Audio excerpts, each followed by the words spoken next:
Hey guys, welcome back to my channel. I'm so excited for this video because I'll be sharing some Cricut Christmas projects with you.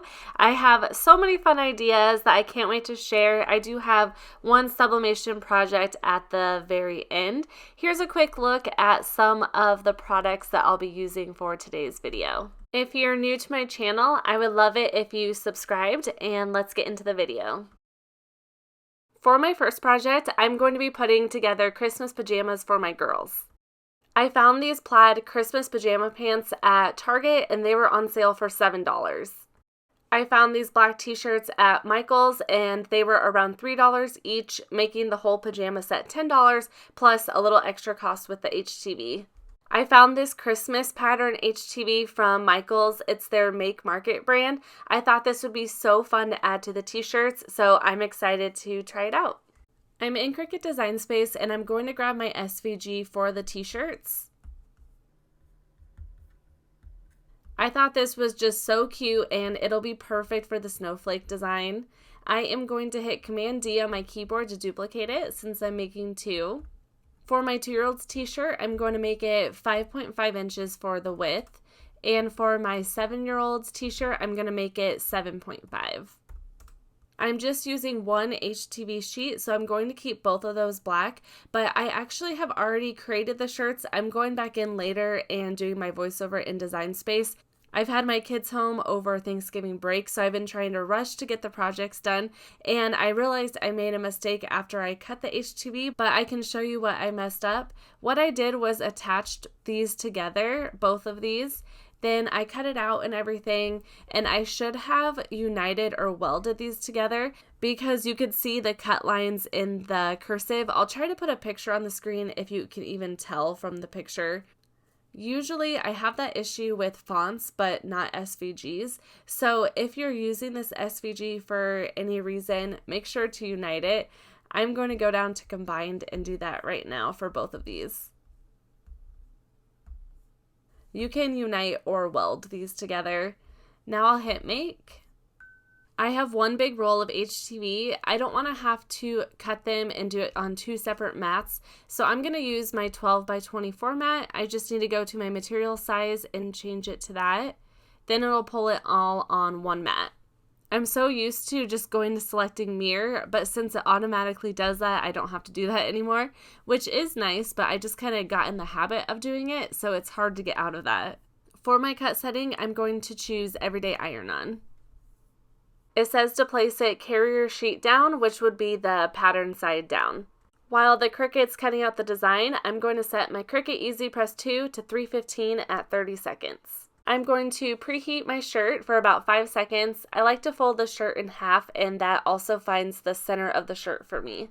Once it's done, I could weed my design. I felt like it weeded okay. I had no issues with anything like tearing or picking up, but it just took me a while. It was almost like hard to take off for some reason. Maybe if I set 2 more for the cut pressure, it might have helped, or it might just be the HTV. I use my t-shirt alignment guide to line up the vinyl on my shirt. These are such a game changer. It makes it so easy. I used to struggle so much before. I did melt my adult one in my heat press, so just make sure you don't do that. I heat this for the full 30 seconds with my Easy Press. Once it was done, you can see the vinyl was trying to pick up with the carrier sheet. It wasn't totally stuck down on the shirt, so I decided to press it for another 30 seconds. The HTV says to peel it warm, but I think that was the problem, was I was trying to peel it while it was still hot. I let it cool down some, and some of it was sticking down, but other pieces were trying to pick back up. So let me try the adult shirt and let's see how that works. I'm going to use my heat press for this one. I was wondering if it needed a little bit more pressure compared to the Easy Press, so I decided to try that. I'm following the same steps for this to get everything lined up. I like to move the collar off the heat press so it's as flat as possible. Then I press it for the same time and temp, 315 for 30 seconds. I let it cool down completely this time, then I went to peel it away, and as you can see, it is sticking down. The carrier sheet is kind of thick or something. I felt like when I was pulling it off, I was going to take the HTV with it, but as you can see, it stuck down. I felt like it needed pressed for maybe like 10 more seconds, so I did that just to make sure that it was nice and adhered on the t-shirt. I tried to remove the HTV from the 2T shirt and it just wasn't coming off very well. You can see a residue on the shirt. So I ran to Michael's and bought a new one. Here I'm trying to get the seams out of the way, so I put the shirt at the top of the heat press, then I press it for the full time. I let it cool down all the way again and it still wasn't adhering to the t-shirt. I think the seams are the problem. I really need some type of pressing pillow, or I don't know what you use for the little shirts like that. Usually I don't have issues though, so I decided to grab my Easy Press Mini and use that. I used this at medium heat and for about 25 seconds. This ended up working, so that is exciting. I don't think it needed more pressure. I think the seams were just in the way, so now you know if you pick up the pattern HTV. The instructions say to peel it warm, but my recommendation is to wait for it to fully cool down, and I think that makes the carrier sheet peel off a lot easier. Even though it was a bit of a struggle, these did turn out so cute. I did try washing it once. I put them inside out in the washer with cold water. I also just let it air dry and the vinyl did stay on. For my next project, I found these pine wood ornaments at Michael's. They had a ton of different shapes. I thought these would be so fun for a project. My idea for this is to make these gift tags to put on my niece and nephew's presents, but then they can take it off and use it as an ornament also. I'm using apple barrel paint. If you've watched my channel for a long time, you'll know this is always my go-to. It's from Walmart and it's super cheap. It works so great. I just love using it. I also love these blue paint brushes. I can't remember the name of them. I buy them from Michael's. I'll link all my products I'm using down in my description box. I think I only have 1 or 2 blue brush left, but what I love about these is the bristles never fall out, and that just drives me crazy when I'm painting. For the gingerbread man, I only had 1 brown color, and it was a little darker than I wanted, so I added some white paint to lighten it up.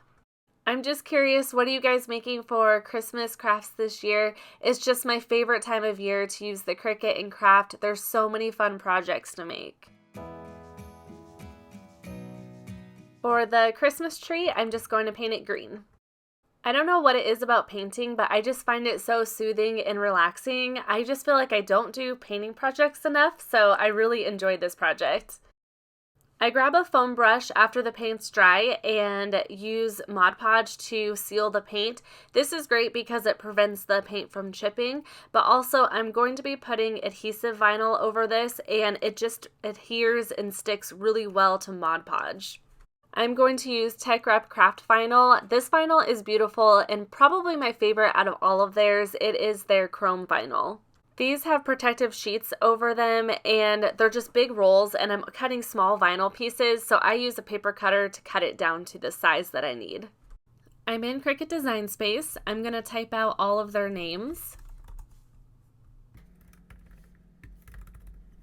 I thought it would be fun to do a script font for Katie. I'm going to go up to my font and I'm using this top one. It's called Rainbow. It's really pretty. For the boys font, I'm going to use this one. It's a really fun font for kids. For the width for Chase and Wyatt, I'm going to do 1.5 inches. I just took my measuring tape and measured the width of the ornament, and that seemed good. For the bow, I'm able to make her name a little bit bigger. I actually measured the height, and I'm going to do 1.25. Katie's is going to be pink vinyl, so I'll select pink. Wyatt is going to be red. Chase is going to be gold.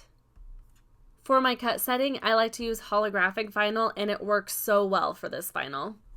The Cricut will cut out all of these separately. You can try to line it up all on one mat to make it all cut out together, or you can use the snap mat. That's one of the few features that's only on the iPad. I wish it was on the computer because I rarely use my iPad for the Cricut. That doesn't take too long though, and now I'm ready to weed out all of my vinyl. I say this a lot, but I highly recommend the pen tool for adhesive vinyl. It just makes it so much easier to weed. Now I'm ready to use my transfer tape to add the vinyl to the ornaments. I like to use the same transfer tape sheet for all three. You can use it several times, which is really nice. It helps to save on paper. This vinyl is permanent, so I don't add any sealant or anything on top of it. I'm going to add chiffon ribbon to the ornaments. I feel like these are really pretty. I wasn't sure the best way to do this, so I decided to kind of size it, cut off the piece, and then I'm going to use hot glue to add it to the back of the ornaments.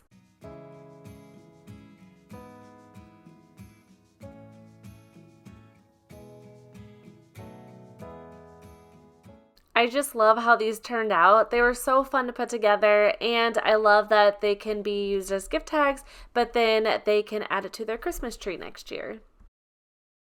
For my next project, I'm putting together an advent calendar. I'm posting this YouTube video past December 1st, so if you want to do this project, you can just start on whatever day in December it is. I'm going to be adding a Christmas activity for each day. I love doing this because it basically holds me accountable for getting these things done. And I also look at my calendar and match up what we have planned in December. It takes a little bit of planning up front, but it helps keep me organized and my kids get excited to see what activity we're doing that day. I'm going to be using cardstock and the print then cut feature for this project. I'm going to go over to shapes and grab a square. I'll hit unlock, and for my width, I'm going to do 2.5 inches. I tried 1 at first, and I wanted it a little bit more narrow, so I'm going to do 0.75. I'm going to change it to white. I'll click on text and grab my font. The font I'm using is BFC Autumn Harvest. I feel like I bought this on Etsy. I can't remember for sure, but I'll try to look. I'm going to type mail Christmas cards. Then I'm going to add a little image on the side. I thought that would be fun for my 2- and 7-year-old. I'm going to grab all the images from Cricut Design Space. I pay for access, so I can just grab any of those. I'm going to select this one. Pulls it in really big. And I'm just going to make this fit inside the rectangle. Now I want to line this up a little bit better in my rectangle. This is just for my kids. They don't really care, but just to make it look a little bit nicer, I'm going to highlight over all three. Then I'll go to align center vertically. That brings it in line vertically, but it doesn't bring the whole thing in the center of the rectangle. So this is my way of doing it. I'm sure there might be other ways, but I'm going to hit Shift on my keyboard and select the font and image. I'll click group.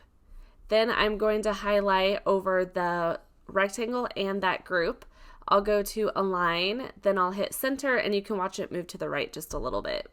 With both of those selected, you can see in the layers panel, I have them all selected. Now I want to flatten this together. That will make it a print then cut, and it also will make it where the Cricut will just cut the outside of the rectangle. It won't go in and try to cut anything else. I already have all of these made since I made these a few days ago, so I'm going to show you how I make a couple more, then I'm just going to bring them all in. I do want to change the color of my canvas to see this a little bit better. In the bottom right, I just select blank canvas. At the top center, I'm just going to change it to like a black color. Next, I'm going to hit duplicate. I'm going to unflatten, and I need to ungroup this. I'm going to type in donate a toy for the next one. I want it a little bit bigger. I think it'll be fun to switch the picture to the other side. I'm going to delete this, then I'll go back to my images, and I'm just going to type in a random toy. I'm going to type in a drum. I'll add that. To align this, I'll do the exact same thing. I'll highlight over the whole thing. I'll hit align center vertically. I'm going to select the font and image. I'll group it together. Then I'll highlight over the whole thing, and I will center it. Then I'll come down and hit flatten. I'm doing this for every day in December, so I'll hit duplicate again, and I'll just show one more. We're gonna do donate a book.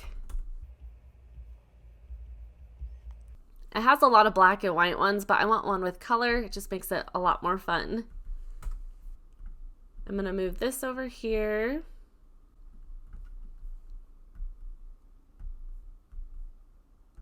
Okay, here's the rest of them. I figured you didn't want to sit there and watch me create all of these, but look how fun these look. I just love them.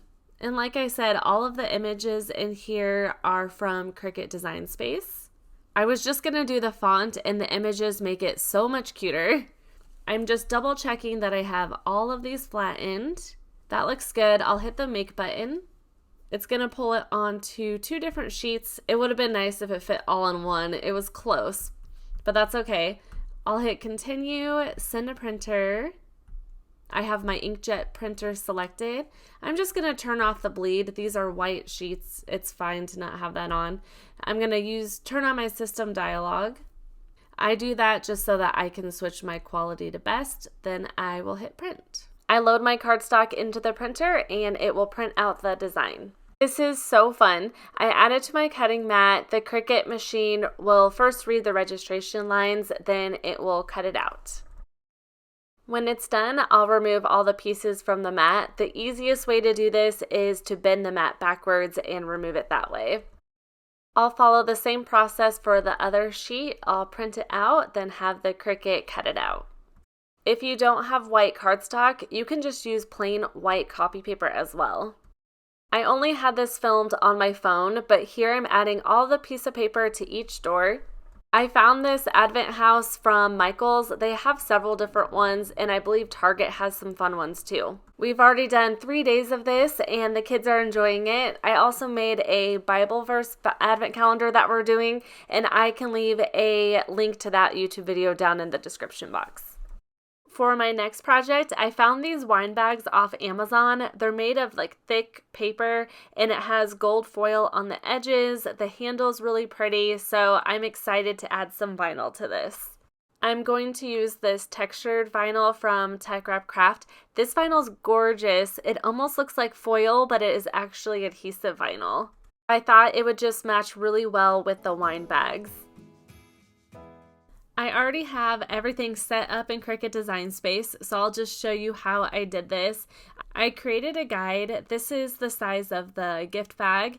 Then I found a bundle on Creative Fabrica. I thought these were so fun and very fitting for wine bags. I just sized them down so that they would fit inside the guide. When I did this, I always like to go align and center just to make sure everything looks great and it fits nice inside. I like making these personalized wine bags for Christmas because it's a perfect gift for somebody that's hosting, or if you're gifting alcohol for Christmas, you can gift it in a pretty bag. I have all of these sized down. I also have all of them attached, so I can click the make button. I'll hit continue. I'm going to use holographic vinyl for this as well. I placed this on my cutting mat. Usually I leave the roll on, but for some reason I decided to cut it. I can't remember why, but you can see as the Cricut machine is cutting the pretty design in the vinyl. Then I go in and weed this out. The snowflakes, oh my gosh, those were so intricate. I was very amazed by this vinyl because it actually cut it out so well. But you do have to have some patience when you're weeding it just to make sure you don't lose any pieces.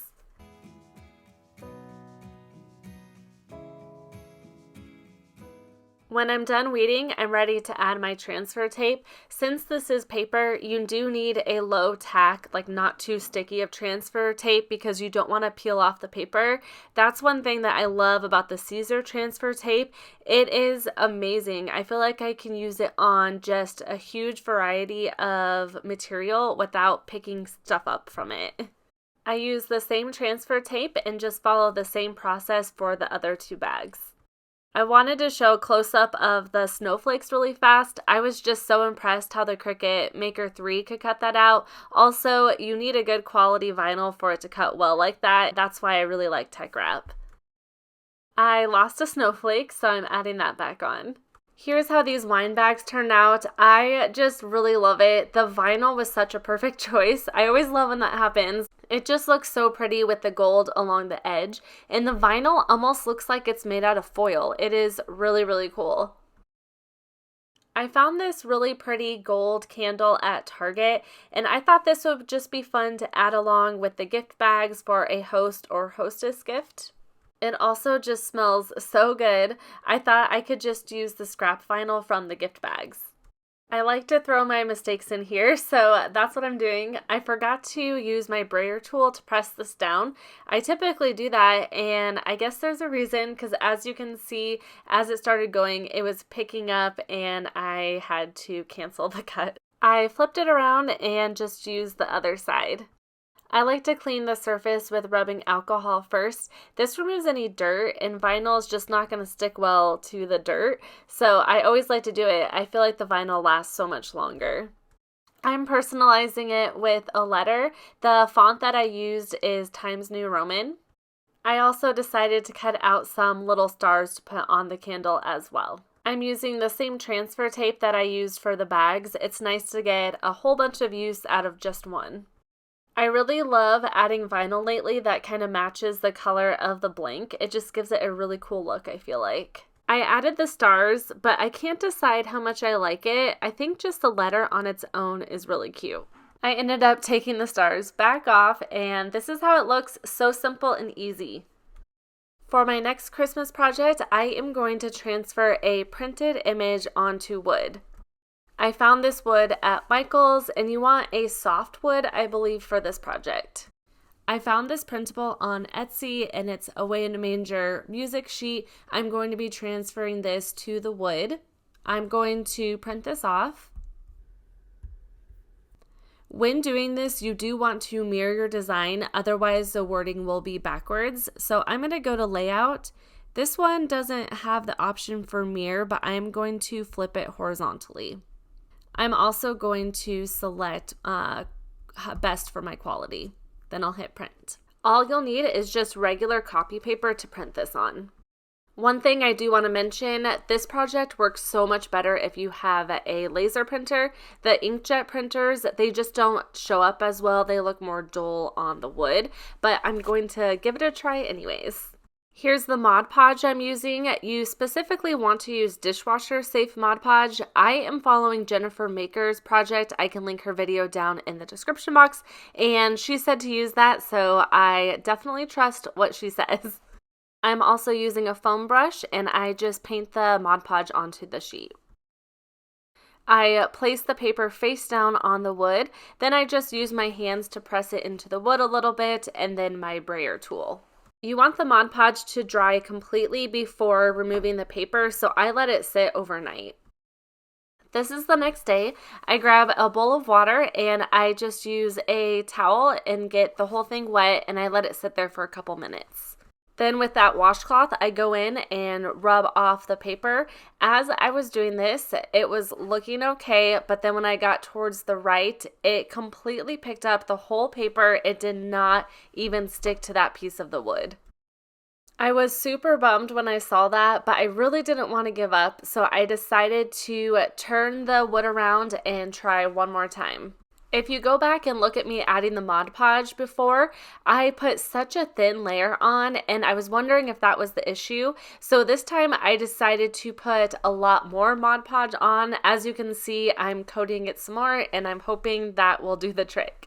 I place it onto the wood, but this time I really pressed it down with my hands even better, and with my brayer tool I pressed it really hard, just hoping that that will make it just stick down better. This side of the wood is a little bit more long and narrow compared to the other side, so my sheet I know is not going to completely cover the wood, so I'll show you what it looks like once it's done. Now I just follow the same process. I get the paper wet and I let it sit for a couple minutes. Then I start just rubbing that paper away. Once again, I do this pretty gently, and I do this the exact same way as I did the other side. I sped up the video so it looks like I'm doing it harsher and faster than I actually am. And this process is just, you have to be patient with it. Honestly, it didn't take too long though. I'm very happy to say that all of it stuck down to the wood. None of it picked back up, so that was really exciting. I wish I didn't Mod Podge the edges so much because that was really hard to get off. So just a tip, try to just put it on just the ink. You can also see the top and the bottom where I didn't transfer. It's pretty noticeable. I wish I could have had it fill the whole thing. You can see all those little specks on the wood. I thought it was paper, but it honestly might actually be the wood. So I kept rubbing at it. So I think I took quite a bit of the ink off, but it still looks really cool. Next, I want to seal this to protect the ink, but I'm also going to be adding adhesive vinyl on top, so that will also stick so much better if I seal it. I'm using Krylon UV resistant spray. This is what Jennifer Maker recommended, and oh my gosh, this is so strong. The smell was insane. I had the garage door open and it was aired out and everything, but just a warning, wear gloves, eye gear, a mask if you can, and let it air out and dry. I'm in Cricut Design Space. You were probably wondering when the Cricut machine was going to come in, but I'm going to cut vinyl out and put it on the bottom part of the wood. I found this little nativity scene on Creative Fabrica and thought it would be really cool to put up against the Away in a Manger hymn.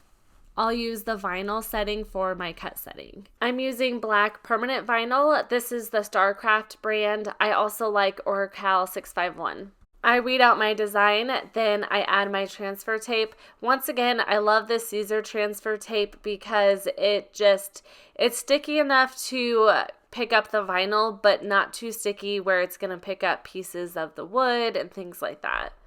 I add my vinyl. I was a little worried it wasn't going to stick well because even after adding that spray, those little pieces were still kind of there, I guess, but it actually stuck down so well. A tip for removing the transfer tape, place your scraper tool right up against it and it just helps press the vinyl into the wood and release that transfer tape. Here's a final look at this. Even though I had some struggles, I think it is so beautiful. I really like how the ink looks on it because it gives it that rustic look. Overall, I'm just super happy with how it turned out. My last project is not a Cricut project, it's a sublimation one, but I saw this at Michael's and I thought it looked really fun. This is a frosted glass tumbler and it has that like tapered red in it. I thought it would be really pretty for Christmas. I'm using my dual tumbler press. I always like to make sure it fits well inside before I start adding my papers and everything to it, and it was perfect. I didn't realize my phone was in the way here, so sorry about that, but I set my heat press to 356 degrees for 120 seconds. The instructions say 80 seconds, but for glass tumblers, I always have way better luck when it's 120 seconds. I clean the outside with rubbing alcohol. This just really helps get it nice and clean before adding that sublimation ink on it. For my sublimation paper, I'm using a sub. Here's my design that I'm going to be using. I also made a guide for a template for my tumbler. However, I did measure it wrong. I'm leaving all my mistakes in here because I feel like it truly is helpful. When I first measured it, I thought it was 9.5 inches. Then after I cut this out, it was a little too big. I went back and measured my tumbler and it's actually 9.375 inches, and you kind of have to be exact for these. Also for the height, I just measured where it was flat. You don't want the sublimation to go anywhere where it's curved because it's going to have ghosting. So the flat part was 4.5 inches. And like I said, this is 9.5 inches, so it was a little bit big. Instead of reprinting it, I'll show you how I ended up fixing it. But for now, I'll show you what print settings I used. You can use Canva instead of Cricut as well. I've just been in Cricut Design Space, so that's why I was using that. I have my sublimation printer selected. I want to make sure to turn off the bleed, otherwise it'll have a fuzzy border on it, which you don't want since you're not cutting it out on the Cricut at all. I'll use my system dialog. For my cut settings, I am going to just use my automatic color sync. And for my print settings, I'm going to select Premium Presentation, Paper Matte, High Quality, and I'll mirror my image. Then I'll hit print. I'm using an Epson Echo Tank. I converted this to a Sublimation printer. You have to use that instead of inkjet for this project. Then I go in and cut around my design.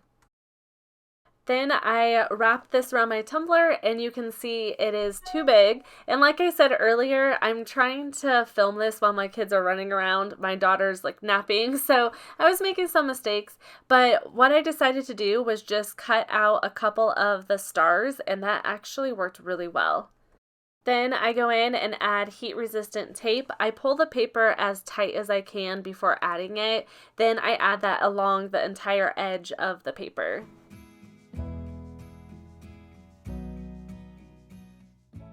I add butcher paper around it, then I place it in the tumbler press. With this machine, to start it, you actually hit the clear button. I let it run down for the full 120 seconds, then I open it up, I rotate it just a little bit, and I heat it again for another 120 seconds. That's because with tumbler presses, the very top, it just doesn't fully cover it. I place it on my Cricut Easy Press mat. Then I'm always impatient, so I grab my heat-resistant gloves to remove the paper. One cool thing about the tape is if you connect the pieces, it all pulls off in one strand. I also use my weeding tool to pick it up. I just make sure not to press it against the glass because it will take that frosted glass off. At first, I didn't think the ink transferred very well, but if you see the paper, the ink is almost totally gone from it. Here's what it looks like. I do think it's really cute, but I think the problem with it is it just looks a little faded. And the reason why is, first of all, it's a watercolor image, and I should not have done one of those. Also, with the red at the bottom, you can't really see it that well. And I started to think, would any sublimation show up that well with that deep red color? If anybody's tried that on a glass jar or anything like that, let us know how yours turned out.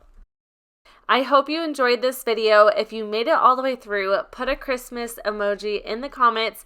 Here's another look at some of the projects. I would also love to know which ones were your favorite and if you're going to try any of them. I also love keeping some of my mistakes in here because I feel like it's such a good way to learn. I've had my Cricut since 2017 and I still make mistakes all the time. I hope you all enjoy the Christmas season and thank you so much for watching.